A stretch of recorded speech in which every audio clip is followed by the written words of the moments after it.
Hi friends, இன்றைக்கி நம்ம பார்க்க போகிற புக்கோட பேர் வந்து the naked face. Sidney Sheldon தான் இந்த புக்கோட ஆத்தர். அவர் எழுதின ஃபர்ஸ்ட் புக் வந்து இதுதான். இந்த புக் வந்து 1970 வந்து வந்திருக்கு. மிஸ்ட்ரி ரைட்டர்ஸ் ஆஃப் அமெரிக்காவில் வந்து இந்த புக் வந்து நாமினேட் ஆகிருக்கு. இது வந்து first best novel by an American author அப்படின்ற அவார்டும் இந்த புக் வந்து கிடச்சிருக்கு. இந்த புக்கை வந்து நிறைய பேர் வந்து புகழ்ந்து சொல்லியிருக்காங்க. பட் அதில் வந்து ரொம்ப அழகாக ஒருத்தர் வந்து சொல்லியிருக்காரு இந்த புக்கை கோட் பண்ணி.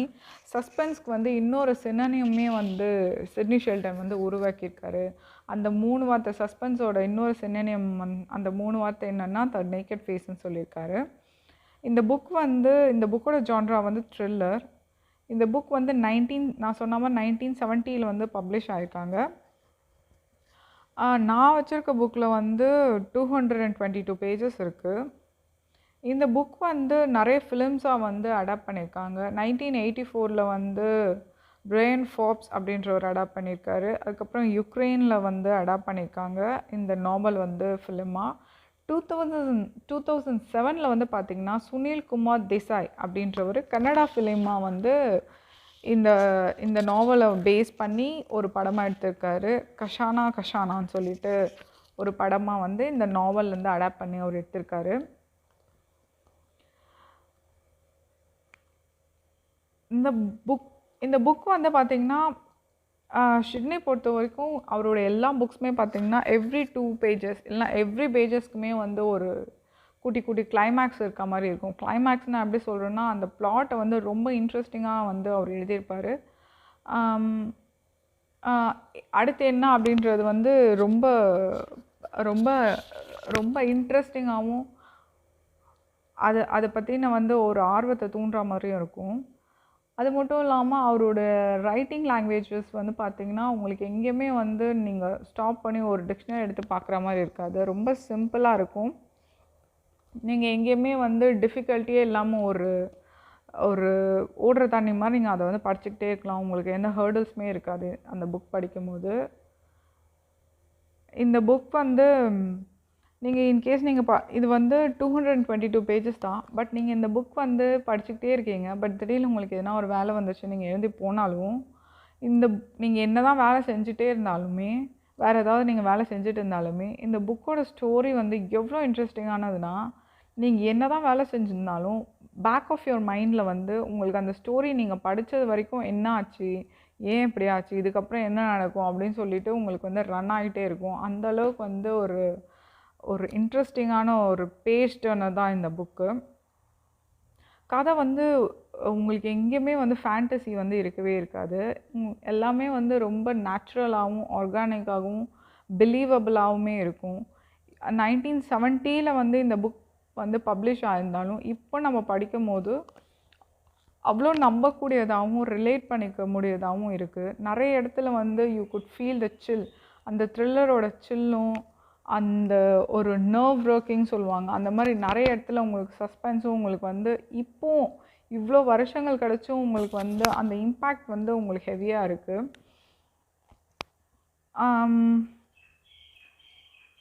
இந்த புக்கோட பிளாட் வந்து பார்த்திங்கன்னா ஹான்சன் அப்படின்றவர் வந்து ஒரு முதுகில் வந்து கத்தி குத்தப்பட்டு அவர் இறக்குறாரு. அதுக்கப்புறம் கேரல் அப்படின்றவங்க அடுத்து வந்து டார்ச்சர்ட் டு டெத், அதாவது ஆசிடில்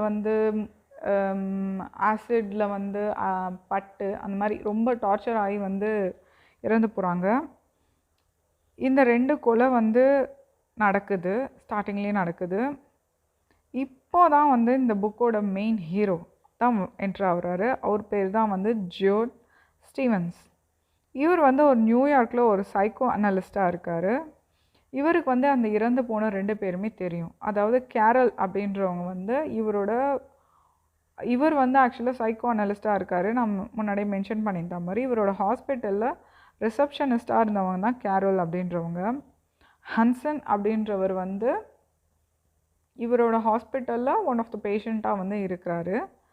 ஸோ இந்த 2 மர்டருமே யார் பண்ணுறா, எதுக்கு பண்ணுறா, அடுத்து யாரை கொலை பண்ண போகிறா, அடுத்து வந்து இந்த டாக்டர் ஜூட் ஸ்டீவன்ஸை கொலை பண்ண போகிறாங்களா, ஏன் கொலை பண்ண போகிறாங்க அப்படின்றது தான் ரெஸ்ட் ஆஃப் த ஸ்டோரி. இந்த ஸ்டோரியில் இன்னொரு பியூட்டிஃபுல்லான பார்ட் என்னென்னா, உங்களுக்கு ஜோத் ஸ்டீவன்சன் ரொம்ப பிடிச்சி போகும். இந்த கேரக்டர் வந்து ரொம்ப வந்து ஒரு இன்ட்ரெஸ்டிங்கான கேரக்டராகவும் இருக்கும். But at the same time நீங்கள் அந்த கேரக்டர் கூட ரொம்ப டிரான்ஸ்பரண்ட்டாக வந்து ட்ராவல் ஆகிற மாதிரி இருக்கும்.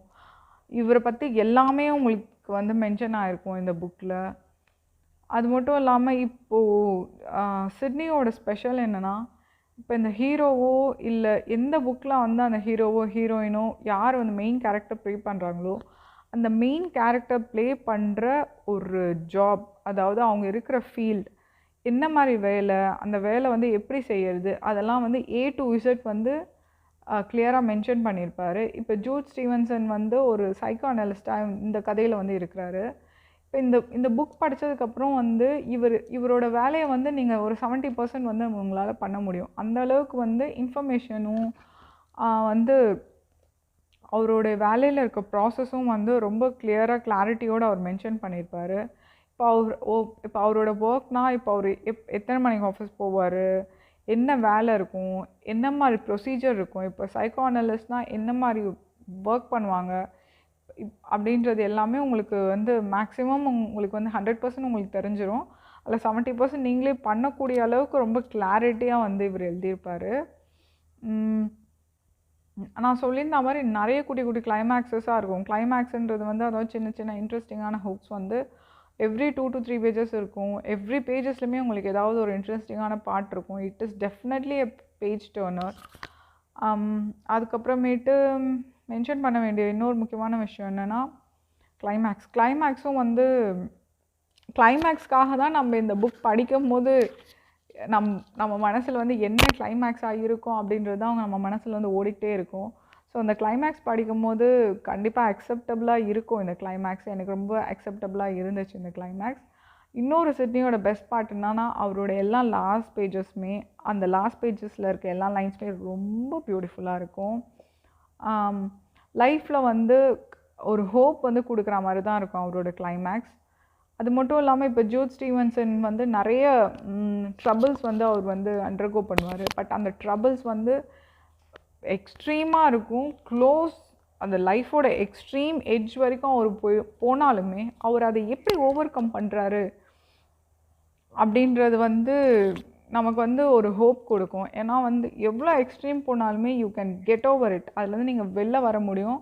அதை ஓவர் கம் பண்ணுறதுக்கு உங்களால் தான் முடியும் அப்படின்ற ஒரு அளவுக்கு ஒரு ஹோப் கொடுக்கும். ஏன்னா நிறைய பயங்கர யாராலையுமே அதுலேருந்து ஓவர் கம் பண்ண முடியாது அப்படின்ற ஒரு சுச்சுவேஷனில் அவர் போட்டுட்டு அந்த கதையை வந்து வச்சுட்டு பட் அதுலேருந்து ரொம்ப அக்செப்டபுளாகவும் பிலீவபிளாகவும் வெளியில் வரா மாதிரி வந்து ஒரு கதையில் வந்து எழுதியிருப்பார். அது வந்து கண்டிப்பாக ரொம்ப யூஸ்ஃபுல்லாக இருக்கும். நமக்கு நாளைக்கு ஒரு ப்ராப்ளம்ஸ் வரும்போது நம்ம வந்து கிவ் அப் பண்ணக்கூடாது.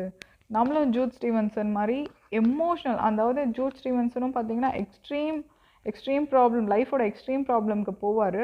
பட் அந்த டைம்லேயும் அவர் வந்து எமோஷனை எப்படி கண்ட்ரோல் பண்ணிக்கிட்டு மைண்டையும் இன்டெலிஜென்ஸையும் பிரெயினையும் யூஸ் பண்ணி எப்படி அதுலேருந்து அவர் ஒரு சின்ன மூவ் பண்ணாலுமே அது எவ்வளோ ஒரு டிராஸ்டிக்கான ஒரு பாசிட்டிவ் சேஞ்சஸ் அவர் லைஃப்பில் கொண்டு வருது அப்படின்றது வந்து அவர் சிட்னி ஷில்டனோட எல்லா புக்ஸ்லையுமே நீங்கள் வந்து பார்க்கலாம். அதே மாதிரி தான் இந்த புக்கோட கிளைமேக்ஸும் உங்களுக்கு வந்து கண்டிப்பாக ஒரு லைஃப்பில் வந்து ஒரு ஹோப் கொடுக்குற மாதிரி ஒரு கிளைமேக்ஸ் தான். And thank you so much for listening so far. Bye-bye.